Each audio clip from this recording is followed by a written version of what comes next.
Leo ni siku ya furaha, tunasherehekea certificate of nomination yetu na pia tunasherehekea madaraka yetu.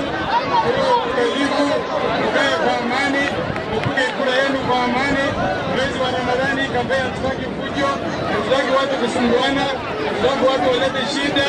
Kwa hivyo leo ni siku ya furaha tele.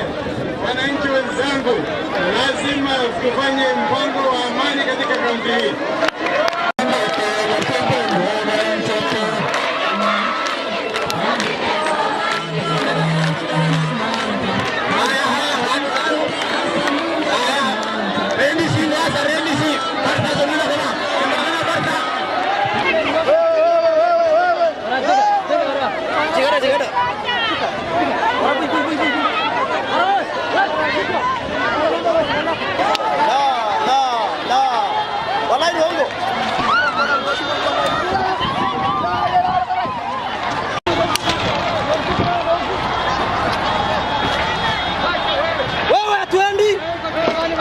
MJ, wacha. Wewe.